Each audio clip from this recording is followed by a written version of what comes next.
What is up? Welcome to another edition of the Sports Office as we begin yet another week. Luderman.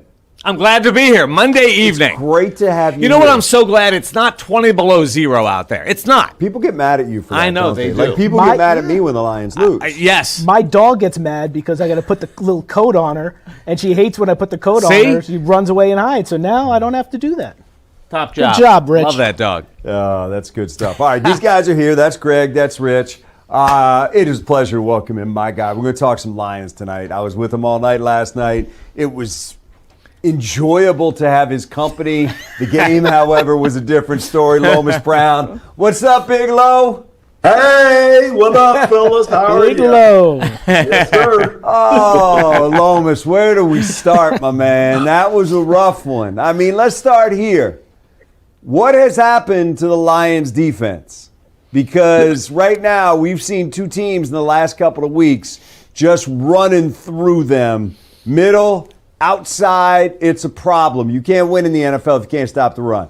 No, and we talk about that going into the pregame, how we want to try to dominate both sides of the line of scrimmage, meaning offensively and defensively, and we haven't been able to do that. And, you know, I know it's a lot of moving parts that's going on with the defense, especially in the secondary of that defense, and Calvin Shepard's having to find different ways of trying to either manufacture pressure or get these guys off on third downs.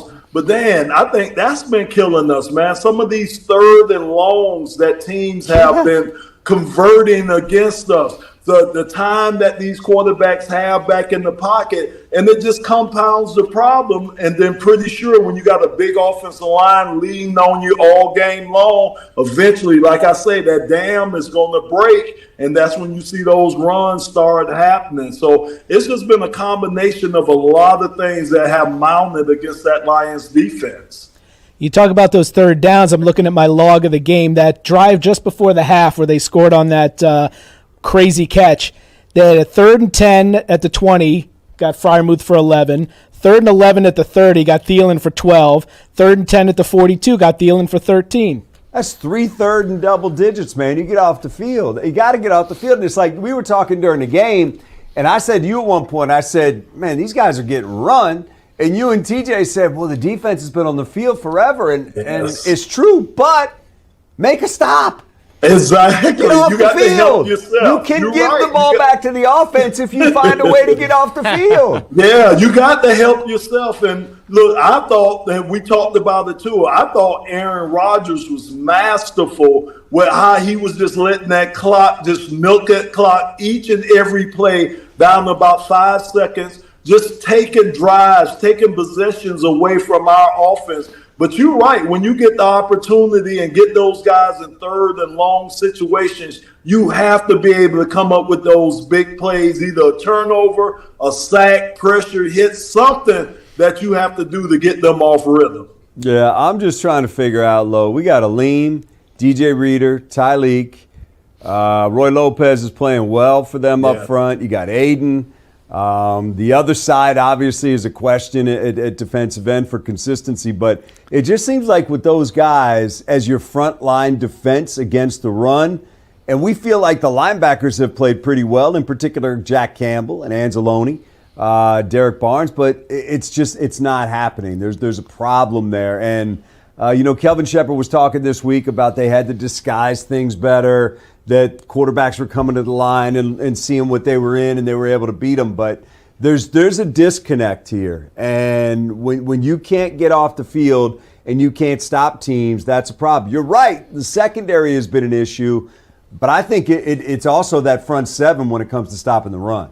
No, you're absolutely right. And the one big thing, right, we always talk about is when you got a one-on-one matchup, you have to be able to defeat that one-on-one matchup. Yeah. And that's why you got those guys like Aleem, like you're saying, Aiden Hutchinson, Roy Lopez, and the rest of those guys, because you count on those guys to defeat their one-on-one matchups. And when that doesn't happen, again, that's what I start saying, then the offense could get a hat on the hat, get their guys up to the second level, and that's when it starts becoming a problem for your defense. So for us, our defensive line, just like we count on our offensive line to help things go, our defensive line, I think, is the most important thing, not only to help our secondary, but also help our linebackers too.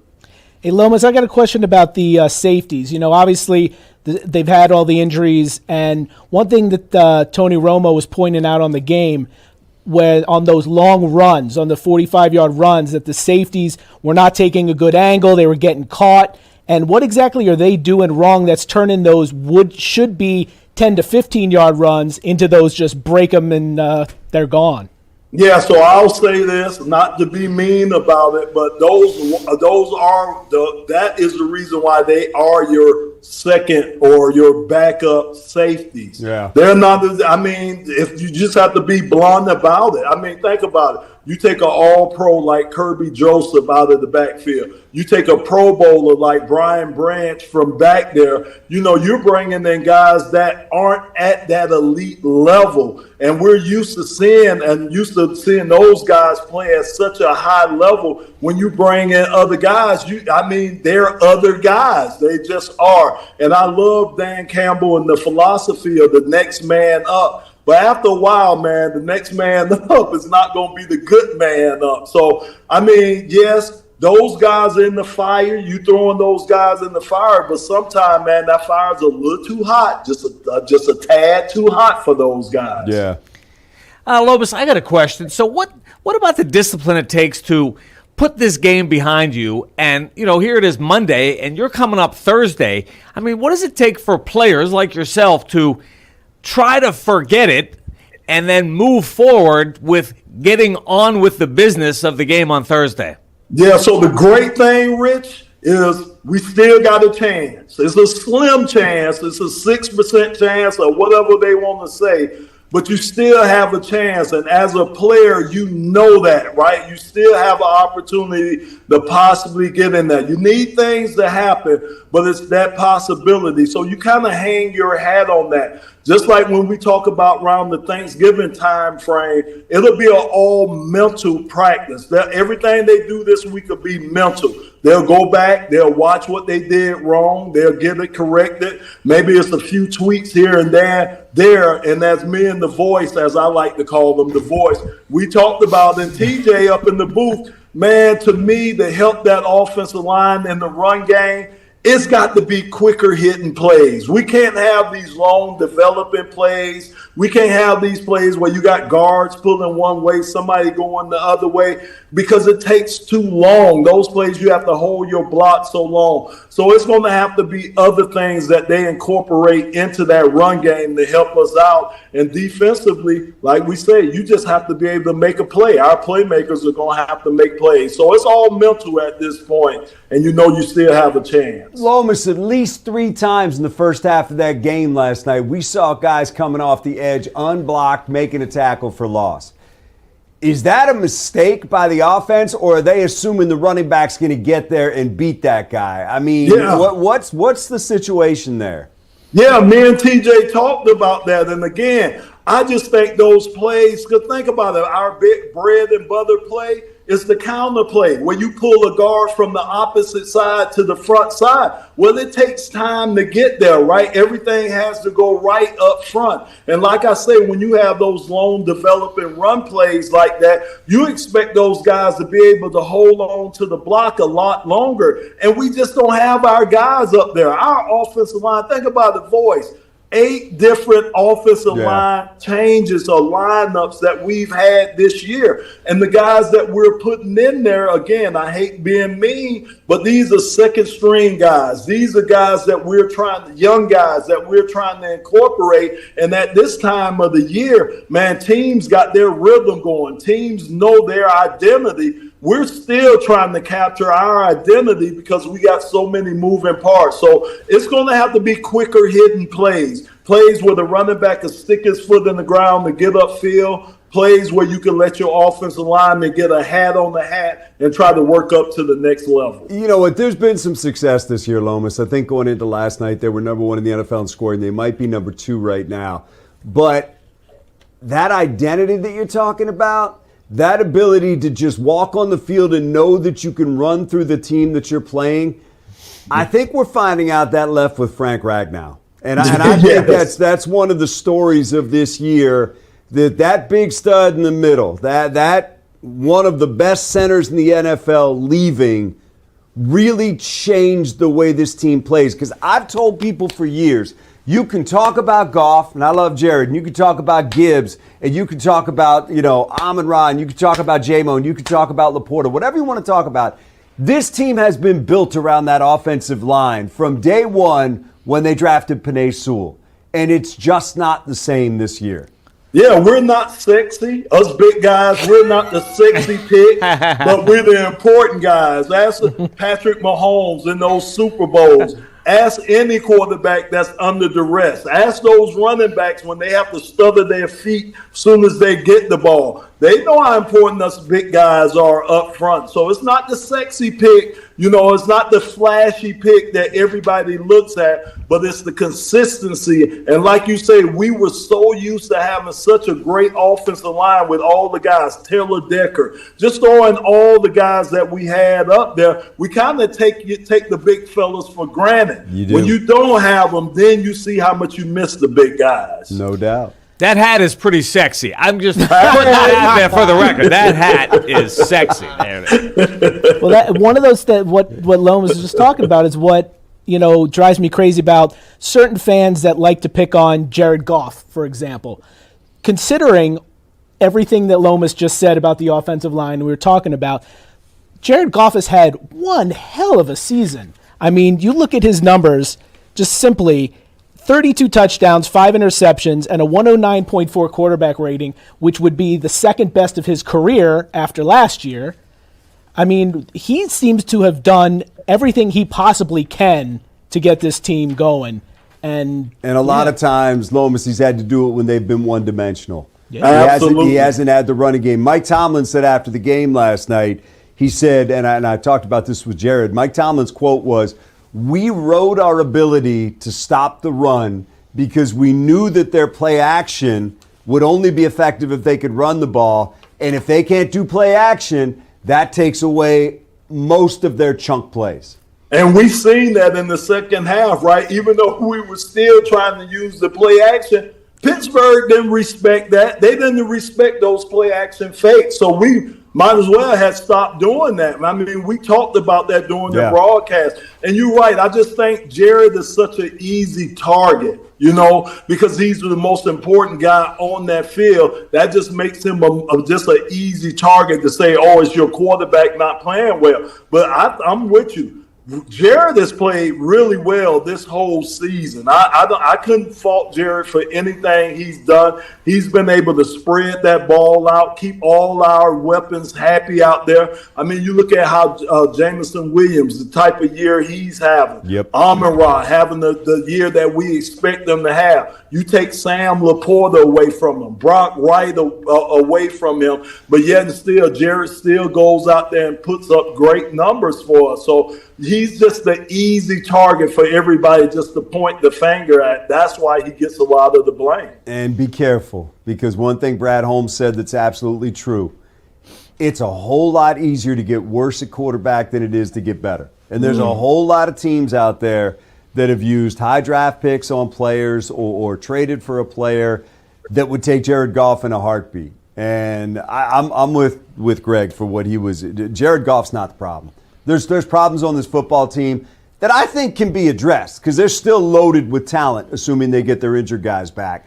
But your quarterback's not your problem. You need to shore up some other things, and you can get right back to where you were in terms of winning football games. And like you said, Lo, there's a chance. We'll see what happens, but we'll see in Minnesota. I have a Christmas wish for Minnesota. What's that? My Christmas wish for Minnesota is that we hear far less groaning and moaning from poor Lomas and TJ, because listening to the radio, I felt so bad because they were moaning and groaning for all of us.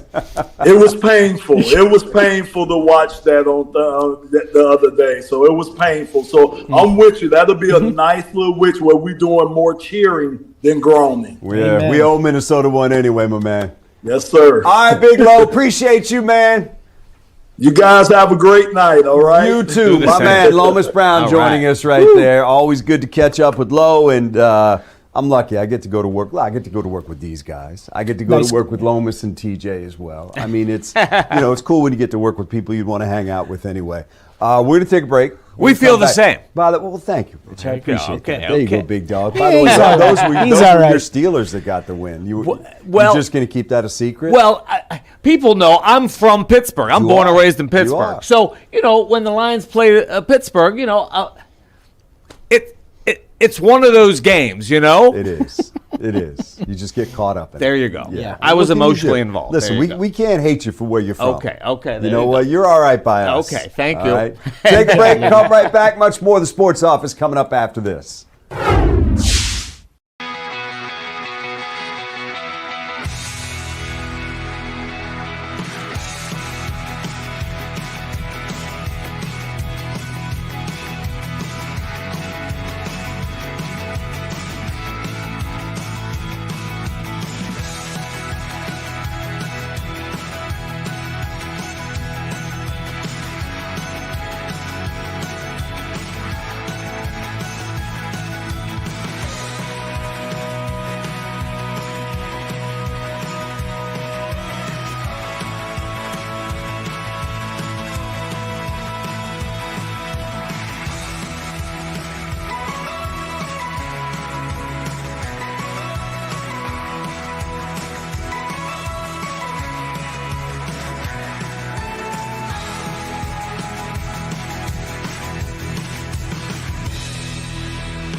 A interesting press conference today in Ann Arbor. Biff Poggi, who's of course the interim football coach at Michigan, getting the team ready for the Citrus Bowl, which will be next Wednesday, which is New Year's Eve.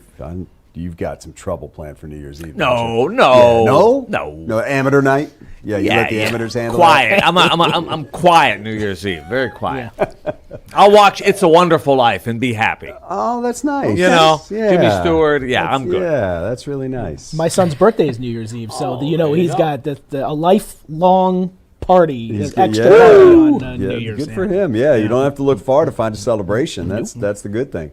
Back when I was that age, you looked for the celebration. His kid's in college. So. If you knew then what you know now, Oh, I'd have done some things different. I'd have done some things different, Luderman. But you don't get that wisdom.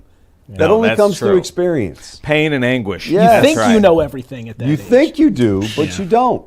And then you get this wisdom, and then you try to talk to your kids, and you're like, well, don't do that because of X, Y, and Z, but they just want to make their own mistakes.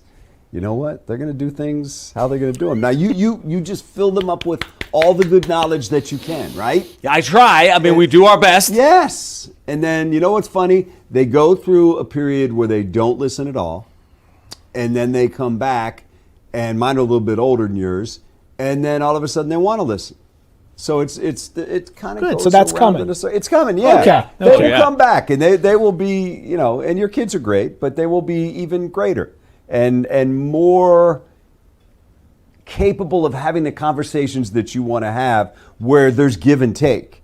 Whereas when they're at that age, it's more just, no. Life lessons with Miller. Or they tell you what you want to hear. Of course, and then go do whatever the heck they want to do. That's why you embarrass them as best you can by walking around going 6'7", 6'7", because no one, So because once we do it, it's not cool to them anymore, and there you go. Yeah, well, that does put an end to that real quick. Yeah, hey, good. anyway, at Michigan today, Biff Poggi addressed the media. He told us a couple things. Number one, he said Ward Manuel wants to have a coach in place by the game. Which of course they wouldn't coach the game, but that gives you some mile marker to think that maybe by next Wednesday they could have a coach in place. He also told us that he is a candidate, that he has had several interviews for the job and talked with Ward Manuel. Obviously he's in there right now. We'll talk more about that in a second, but I thought it was interesting because he talked about what has to happen once somebody gets in there to clean this thing up. And if you don't think there's a cleanup job, listen to this. Everything that happens in this building has to be reevaluated, quite frankly, because it is not up to standard. The staff has to be reevaluated, and I mean the coaches, I mean the analysts, I mean everybody in the building. It has been 5 years of, let's just call it what it is, a malfunctioning organization where there's something every year. And I know that what the athletic director has made very clear, he doesn't want any more of that. And so if I am named the coach, which again I don't know if I am, but there will be a massive self-examination of what happens in this building. And you can expect a lot of changes. Love that. It's an honest assessment. I want to get an assessment from Hammer of what's going on in Allen Park. She joins us right now. Hello, Hammer. Unmute, Jack. Oh, Hammer's Unmute muted. there, Hammer. Unmute.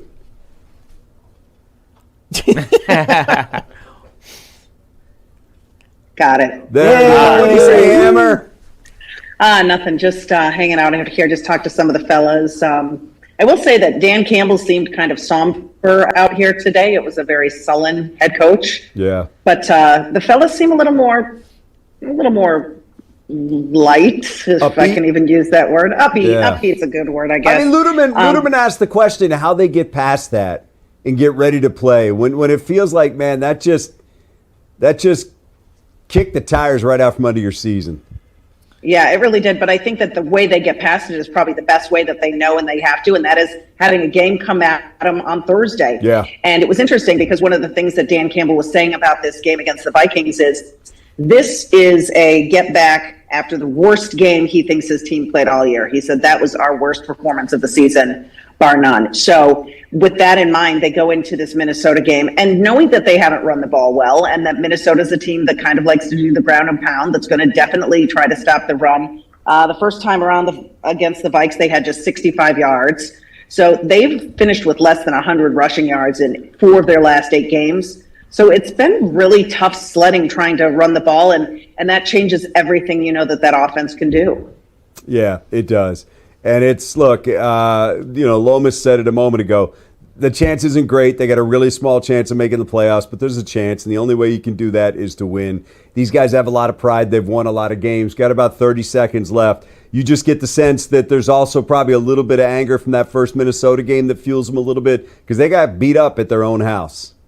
Yeah, and I asked Aiden Hutchinson about that, what he remembers from that game, and he said, it's funny, I don't really look back at that game, and there isn't something that stands out that we did or didn't do, because I think just across the board it was really a poor performance. But one thing that they just need to get back to, and they only had one in the Minnesota game, was create turnovers. That's something this defense hasn't done. Another thing that he says is we just have to get back to playing fun, having fun on the field and not making it all so heavy. I think there's so much pressure on them with the win-loss thing. They've just got to have fun. Hammer, good stuff, man. Appreciate it. We'll see you later tonight. See you on the later. News. Hammer joining us right there. We'll close it out right after this on this edition of the Sports Office. All right.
20 seconds left in the show. Tell me something good. There's no big storms this week, so I know some people are rooting for a white Christmas. Not this year. Just surround yourself with love. Love. I want Biff Poggi to get the Michigan job just for the sound bites. He is a good He's interview. great. He is a good Big interview. time. We'll see what happens, maybe within a week. Hey, back tomorrow night, new edition of the Sports Office. Peace.